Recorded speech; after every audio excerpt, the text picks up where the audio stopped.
Welcome back to the Fitness and Family Podcast. Today's guest is actually my previous guest, Ryan. This is his dad. And I'm really excited to talk to Ray because we're going to talk about his perspective as a caretaker for when his son was diagnosed with a brain tumor.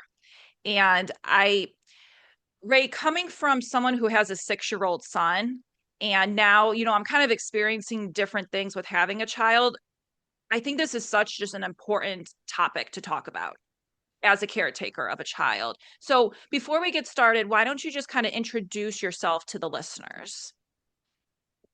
Yeah, hello, I'm Ryan's dad. Uh, I have three sons. Ryan's the middle son, and from my perspective, you know, Ryan was just a normal boy growing up.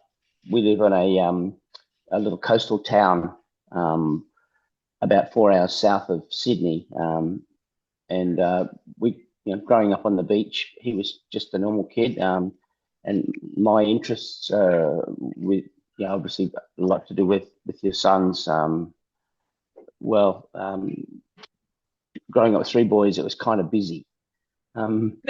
And, yeah, and anyway, unfortunately, Ryan's mum left the family when the boys were when Ryan was about 7 or 8. Okay. I'm not sure. So, and I worked away in Canberra, which is about 2 hours away. I was a fireman for 32 years.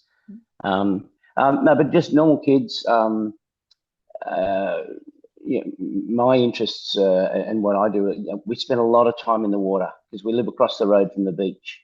Um, Hmm. so, yeah, we're just busy the whole time, and yeah, the siblings, Ryan's brothers were again, as much as they loved each other, fighting is a normal thing with kids. Oh my gosh, So yes. That's my husband has an old has a middle brother, then a younger brother. So when we get together to this day for family events, I'm an only child. So when I married into this family, the brother mentality. Yes. yeah, so yeah, it was as much as it was challenging. It was also a lot of fun. It was a lot of fun. Yeah. Mm.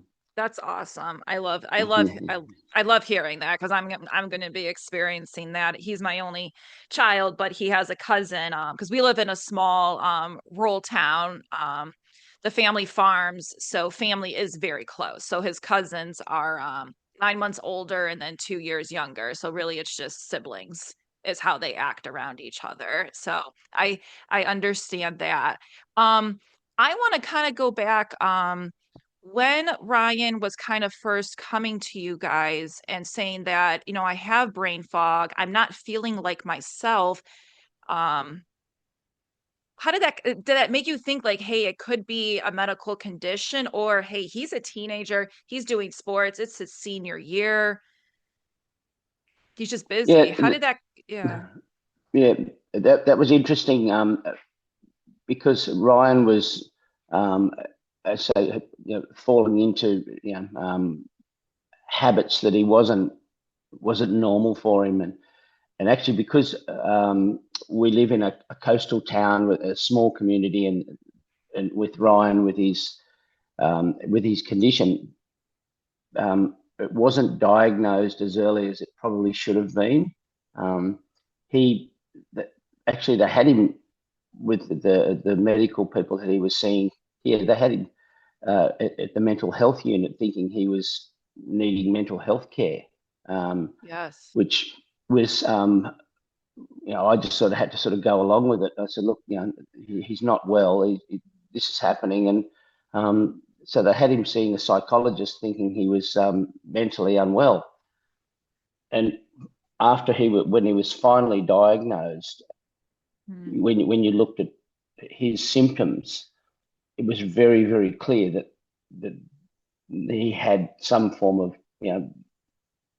brain tumor. The dots when you rejoined the dots, I looked it up and did a lot of research post his diagnosis, and it was actually really clear that he had a brain tumor, or that that whole process of getting him to that point was had just dragged on.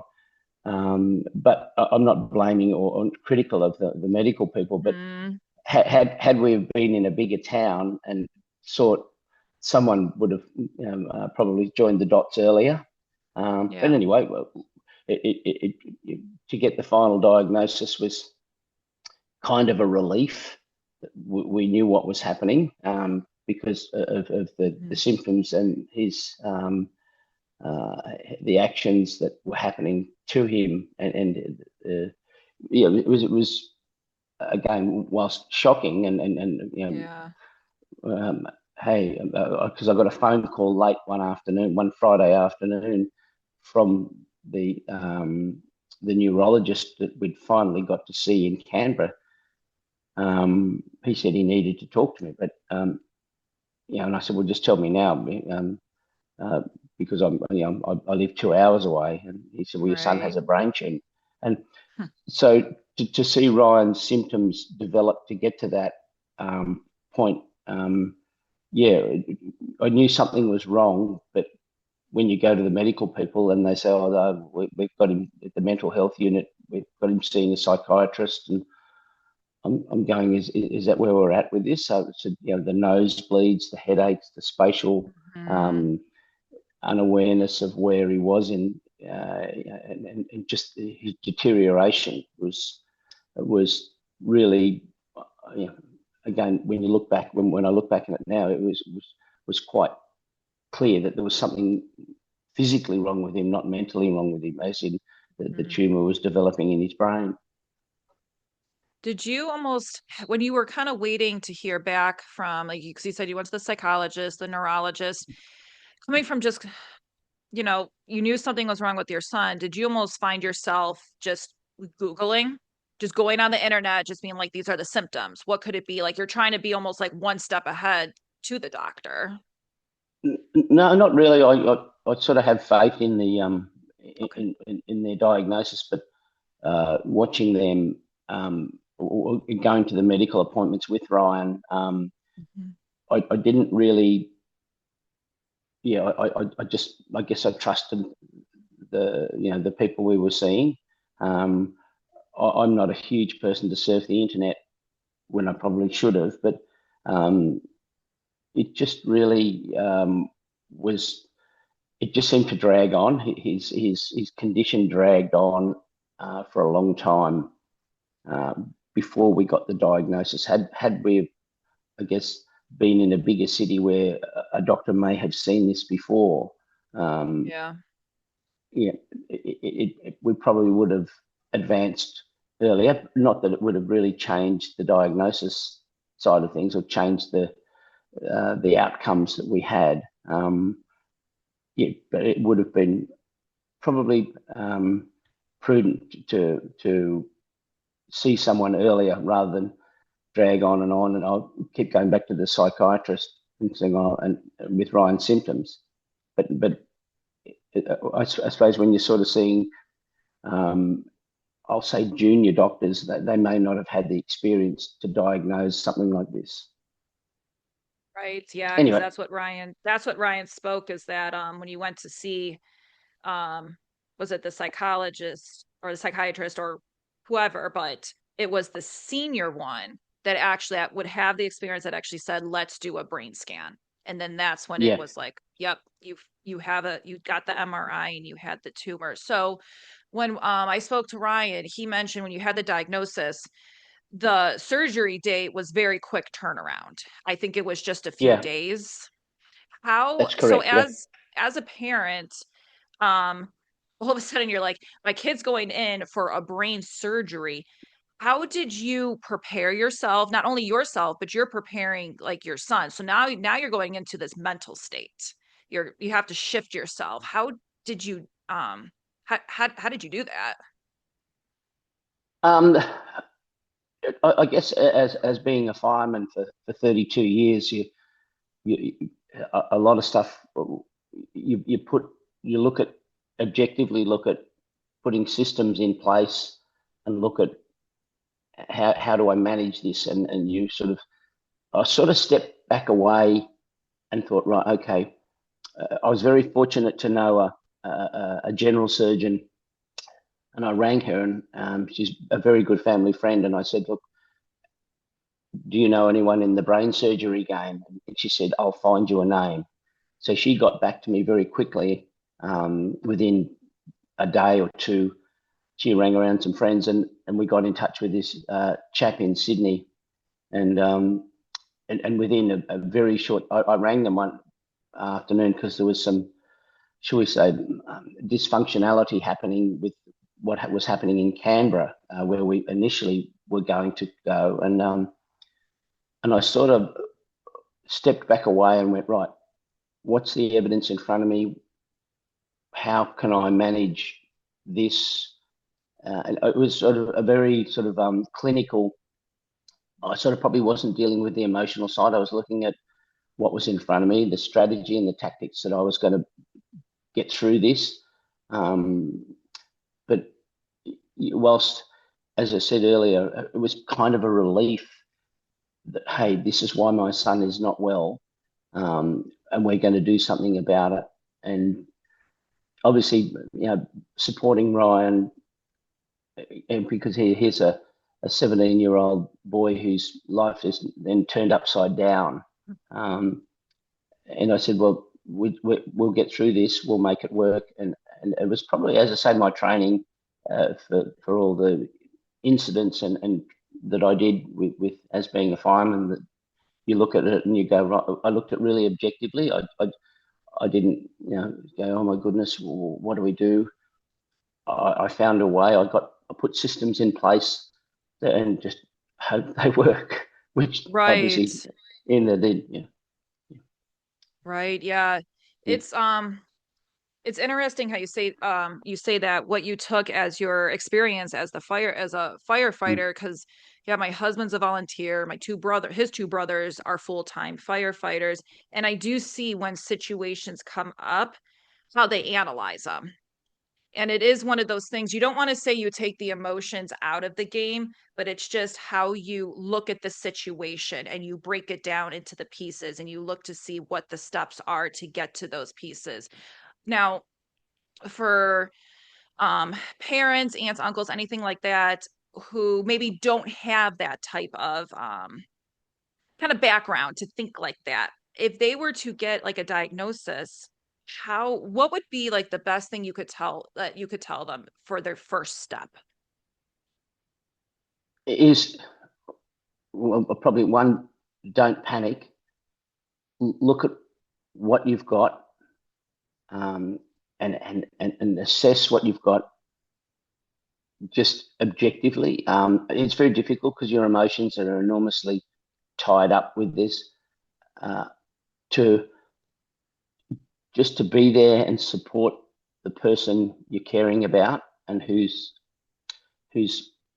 life is on the line, I suppose. Not all cancers are life threatening, but and just really, really be calm about it, because running around and panicking and it doesn't solve anything.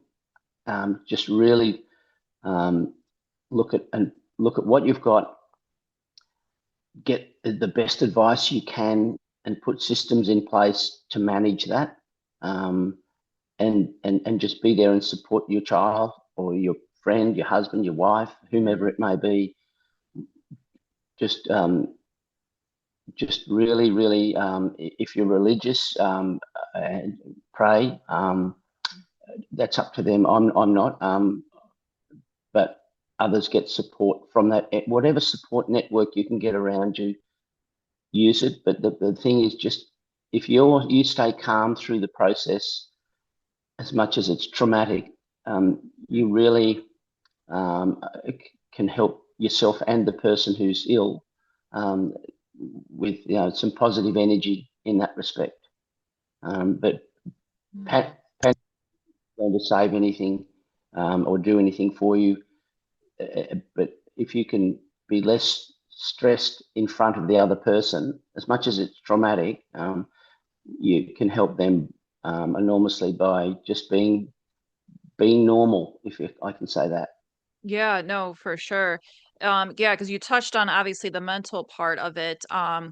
When Ryan spoke about actually the second surgery coming out of that and the trauma that ensued with that, the infections, just everything like that.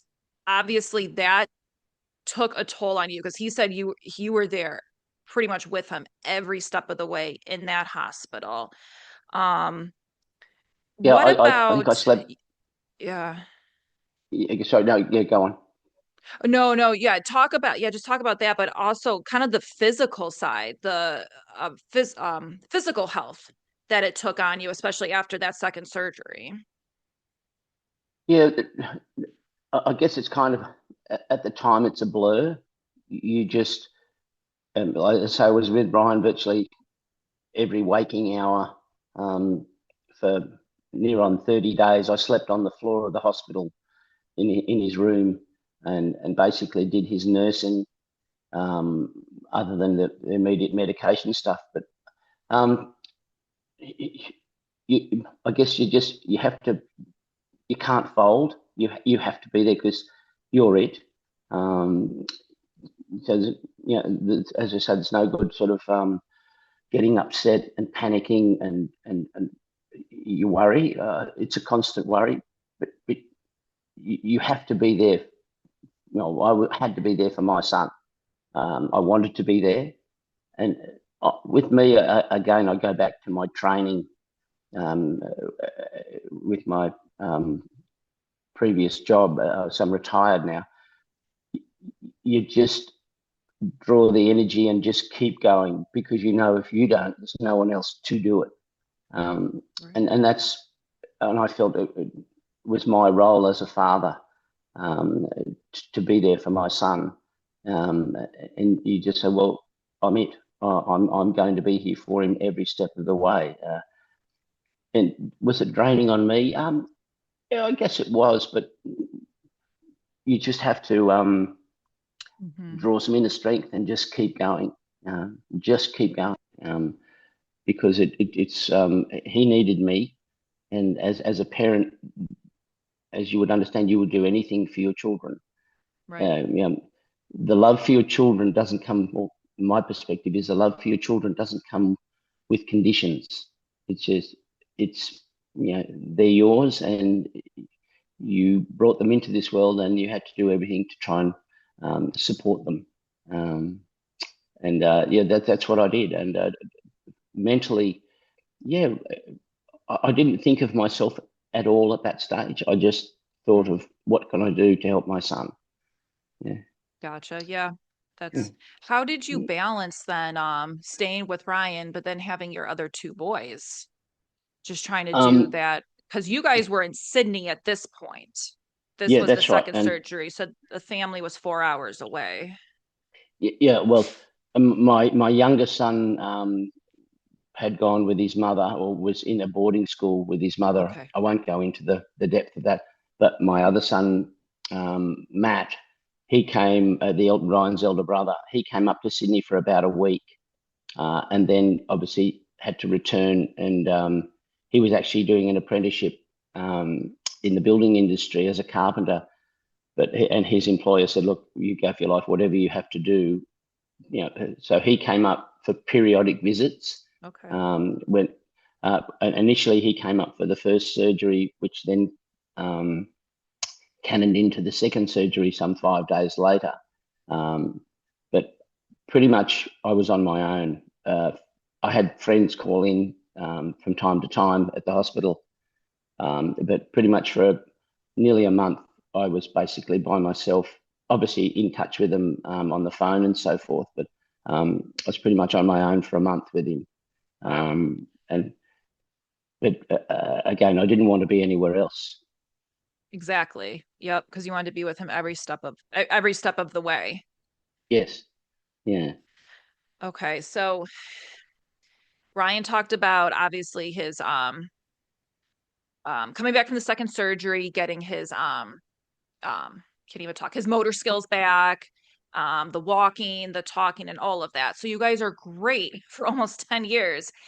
And then the tumor comes back. yeah, Nothing like you would have. ever thought would happen. Now Ryan spoke of like the symptoms starting again. You're Do you just go back into caretaker mode? Because at this point Ryan is then he's older, so he's not a teenage boy anymore. Obviously, you're older. Were you retired at this point, or were you still active firefighter? No, I retired Okay. approximately a year and a half earlier than that. Okay. But to say when it came back, um, again, Ryan had a partner, and she was at that time, and she was, I guess, heavily involved in looking after him as well. But it was here we go again. It was like Groundhog Day. Here we go.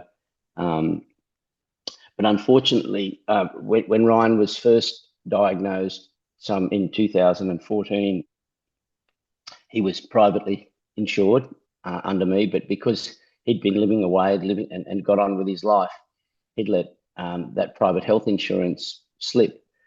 Hmm. So he had to go on the then public system, um, which is I'm not sure about American health insurance, but he just had to sit and wait. But because Oh, he was a high priority, uh, yeah, he was sort of brought forward. But it could have been 6, 8 months before he was seen. But because he was deteriorating, okay. they prioritized him differently. So that was the frustrating thing is because when he was privately insured with my health cover as a family, um, we got him in the next day basically. But we had to wait. I think it was nearly 4 months from his diagnosis that the tumor had come back to the third bout of surgery. So Wow. that was frustrating, extremely frustrating. I said, "Look, Ryan, I'll just pay for it. I'll just because Right. the surgery, is very very expensive." But I said, "Look, I'll pay for it." And he said, Yeah. "No, Dad, I made the decision to drop my health insurance." And um, so he said, "Well, I'll just wait." I said, "Well, son, we're fairly time poor on this. Hmm. Um, it's going to keep growing, and it's going to affect you." And but that was as a father, as a parent, it was terribly frustrating to just not right bang. So I would urge anyone not to drop their private. And the health insurance is very expensive, probably more so in the States, but it's an Yeah. absolute necessity. And I would urge everyone to have a look at what they're doing. Do you insure your home? Do you insure your motor vehicle? But most people think, oh no, I won't have health insurance. Yeah, Hmm. I still cover Ryan to this day. Now he's living back basically under my roof a lot of the time. So Hmm. that was frustrating. But preparing myself again for that third surgery was Groundhog Day. It was just go back into what have we got? How do we assess it? How do we deal with it? Let's get the right people. Well, we believe the right people in place to do this again. And just it was just like a revolving door from 12 years earlier, or actually it was probably 10 years earlier. Hmm. And to see his whole Ryan talking about my son itself, to see his whole demeanor just go backwards from being out living his life, Hmm. going ahead, forging ahead, and making his own way in life, to then go backwards, and he deteriorated very very quickly. So that it was very frustrating from a parent point of view that we couldn't just get it done the next day. Yeah.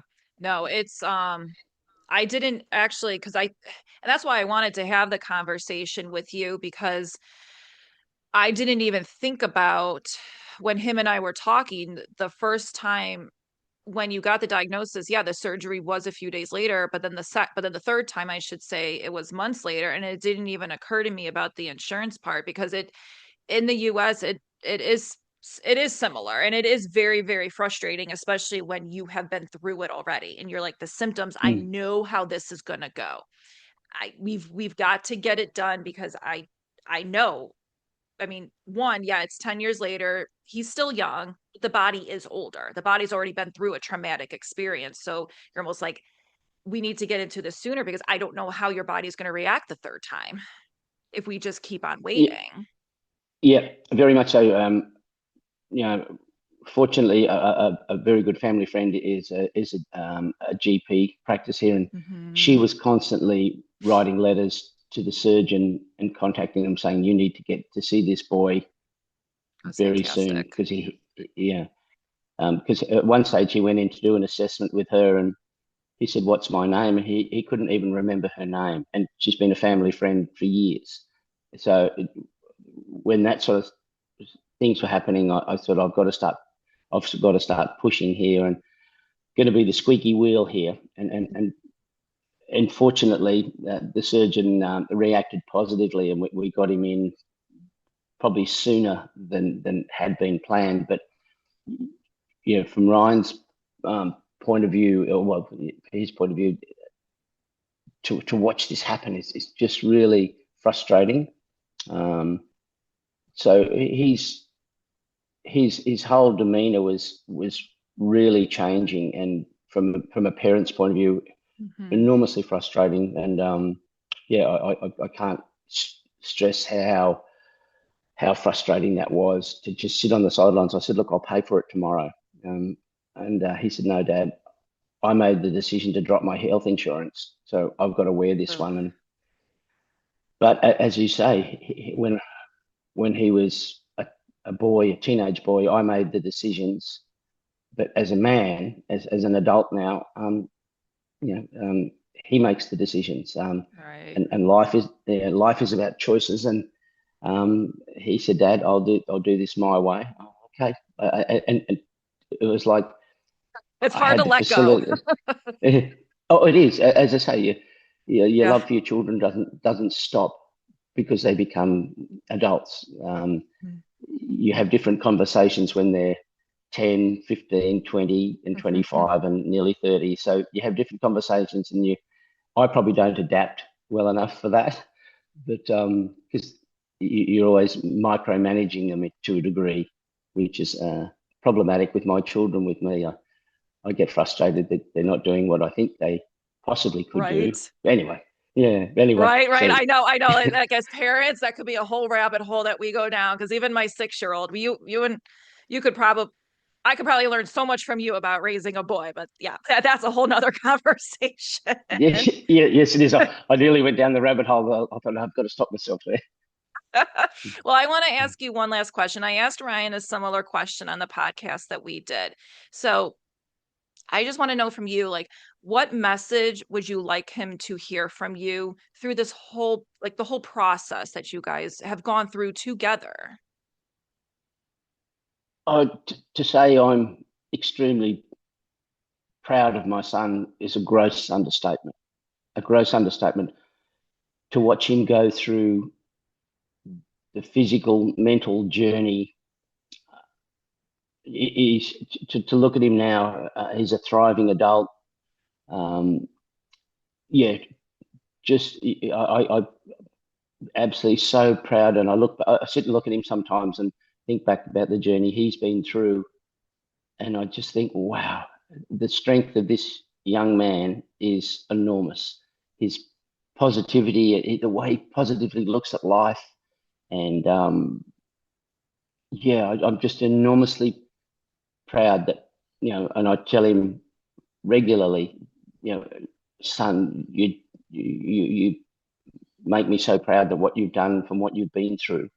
Um, basically, we had to learn initially years ago walk into the beach just to get to the beach, and we live across the road. Mm-hmm. Oh, Dad, I can't go any further. Yes, we are. We're going to go a little bit further, and I pushed him, and then he started pushing himself, and to see what he's doing now with these events he's doing with the Brain Cancer Foundation triathlons. The thing over here we call a Mm-hmm. tough mudder, which is an Mm-hmm. obstacle course, and to see him do his diving, he's now can be a commercial diver. He's going to university. I'm thinking, wow, we nearly, well, we nearly lost him when he had the infection after the first surgeries. Like very, very close. Like it was touch and go whether he lived.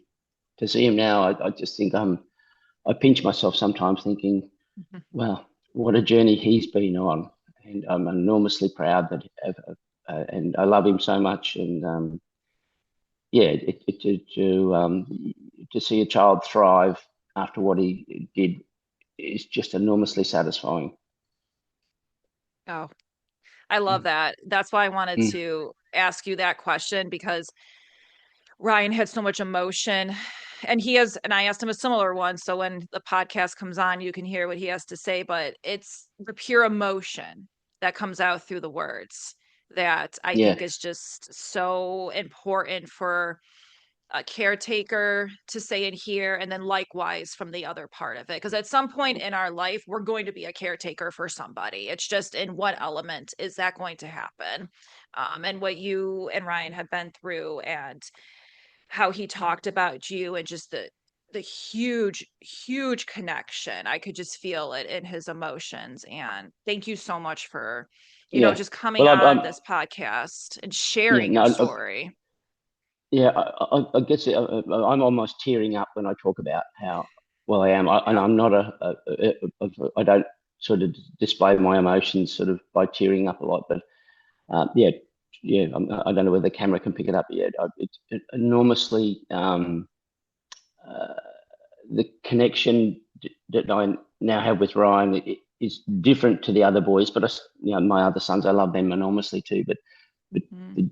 the journey that we went through together um, is a real bond. Um, Not to say I don't have a bond with my other children. Yes, I do. But obviously, this was something that is, yeah, to to look back and cherish. Whilst an awful time and traumatic, that connection remains very tight. That's awesome. Well, I don't Mm, want to run out of time and get cut off, but thank you again, Ray, mm, for coming on here, speaking. mm, Again, I know it's a lot and I can feel your emotion, and that's why I love bringing mm. these real life stories, because you are going to definitely inspire somebody and your story is going to touch somebody. And I mean, we're Yeah, speaking from around the world right now. yeah. So, yes, thank you again. If Well, if I can be of any help to anyone in the future, just um, let me know, and if I can support them by what I went through, I'm more than happy to do it. oh, that's amazing. I'll connect with Mm. Ryan again. And we can put, it's called the show notes in the podcast. We can put how people can, if they need to reach out to you, how they Yeah, could okay, connect with you. So we'll do that. okay. Thank you very much for Perfect. having me on. Awesome. Well, thank you again, everybody that's listening to the Fitness and Family Podcast. If you haven't already, make sure you follow, and I will talk to you in the next episode.